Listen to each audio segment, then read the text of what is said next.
সম্পত্তি নিয়ে বিবাদের জের দাদাকে খুনের অভিযোগ উঠল ভাইয়ের বিরুদ্ধে। খাস কলকাতার পার্ক স্ট্রিটের এজেসি বোস রোড এলাকার ঘটনা।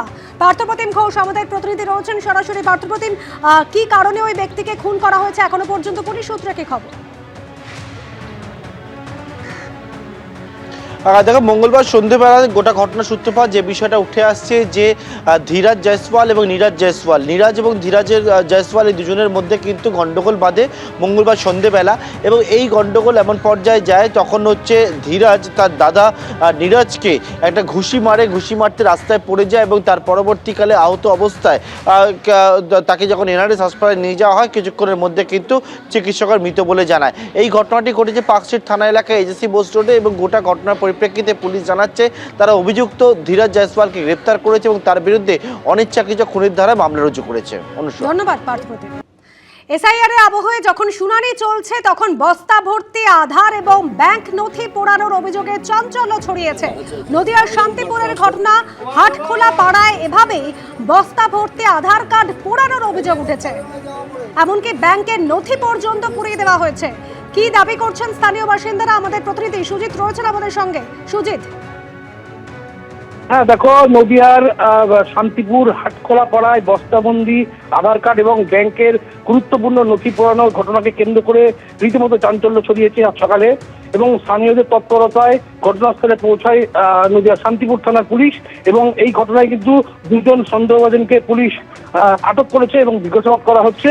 এবং যেটা জানা গিয়েছে আজ সকালবেলায় ওই এলাকায় শান্তিপুর পৌর এলাকায় একটি জঞ্জালের স্তূপ, তার ঠিক পাশেই আগুনে পোড়ানো হচ্ছিল বেশ কিছু নথি এবং তার মধ্যে ছিল আধার কার্ড এক বস্তাবন্দি এবং তার মধ্যে কিছু সরকারি যেমন ব্যাংকের, পোস্ট অফিসের এরকম কিছু সরকারি নথি তার মধ্যে ছিল, সেগুলোকে পোড়ানো হচ্ছিল। এবং স্থানীয় বাসিন্দারা তাদেরই কিন্তু প্রথমে নজরে আসে, তারপর খবর দেওয়া হয় শান্তিপুর থানায়। এরপর শান্তিপুর থানার পুলিশ আসে এবং ঘটনাস্থল থেকে যে পোড়ার অবশিষ্টাংশ যেগুলো ছিল সেগুলোকে তারা উদ্ধার করেছে। তবে যেটা জানা গিয়েছে যিনি পোড়াচ্ছিলেন তার ছেলে শান্তিপুরের একটি পোস্ট অফিসে তিনি কর্মরত। তারপর দুজনকে আটক করা হয়েছে। ধন্যবাদ সুজিত। আর এবার এসআইআর এর শুনানিতে অভব্য আচরণের অভিযোগ উঠল কমিশনের কর্মীর বিরুদ্ধে। অফিসার বলেন আপনি স্বামী নন আসামি, এমন অভিযোগ করছেন প্রবীণ ভোটার। নন্দীগ্রাম 1 নম্বর ব্লকের শুনানিতে বৃদ্ধের সঙ্গে অভব্য আচরণের অভিযোগ। 2002 সালে ভোটার তালিকায় নাম না থাকায় স্ত্রীকে নোটিশ কমিশনের। স্ত্রীর নামে শুনানির নোটিশ আর অসুস্থ থাকায় নিজে যান শুনানি কেন্দ্রে।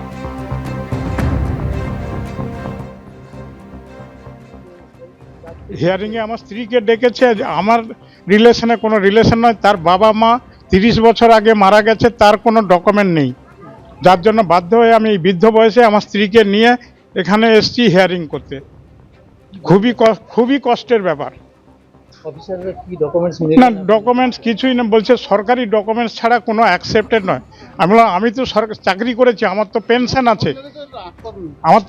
আছে, পেনশন বুক দেখিয়েছি, কিন্তু সে পেনশন বুকও অ্যাকসেপ্টেড নয়। আমি আমার সমস্ত কিছু ডকুমেন্ট দেখিয়েছি, আমি যে 30 বছর 40 বছর সার্ভিস করেছি সেটাও দেখি। বলছে ওগুলো আপনার ফেলে দিন। আমি বলছি আমি ওনার হাজব্যান্ড। বলছে হাজব্যান্ড না, আপনি এখন স্বামী নয় আসামি, আপনি ওসব বাদ দিন, ওনার কি আছে দেখানো। বিভিন্ন শুনানি কেন্দ্রে যখন এসআইআর এর শুনানি চলছে সেই সময় ডেপুটি কমিশনার জ্ঞানেশ ভারতী তিনি হাওড়ার একাধিক শুনানি কেন্দ্রে গিয়েছেন। শুনানি কেন্দ্রে ঘুরে দেখছেন জ্ঞানেশ ভারতী তিনি এসেছেন এবং কালীঘাট মন্দিরে সকালবেলায় পুজো দিয়েছেন জ্ঞানেশ ভারতী।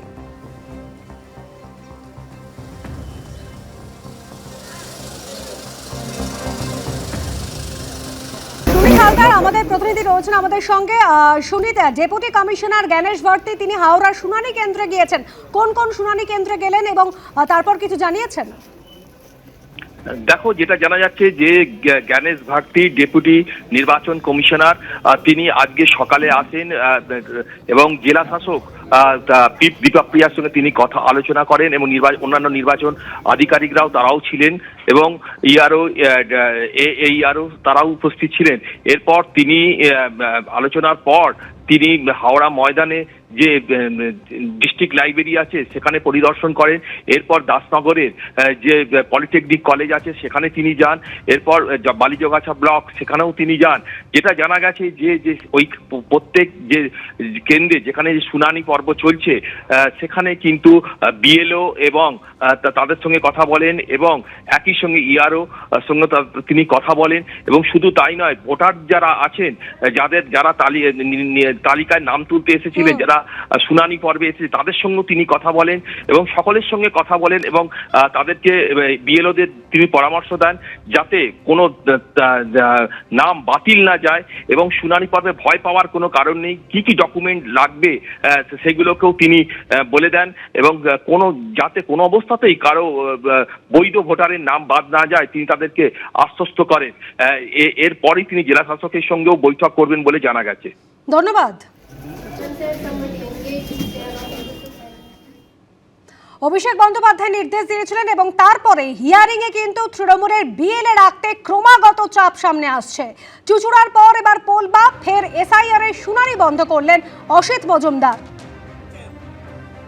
পোলবা এসআইআর শুনানিতে বাধা তৃণমূল বিধায়ক অসিত মজুমদার।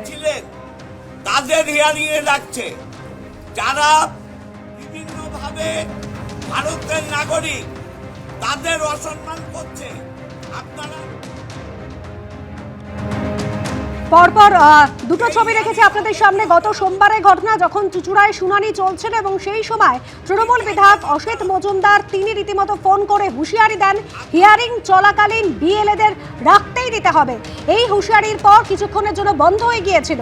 আর তারপর মঙ্গলবারের ছবি, পোলবায় শুনানি চলছিল, চুচুড়ার পর ফের এসআইআর এর শুনানি বন্ধ করেন অসিত মজুমদার। এবিপি আনন্দ, এগিয়ে থাকে, এগিয়ে রাখে।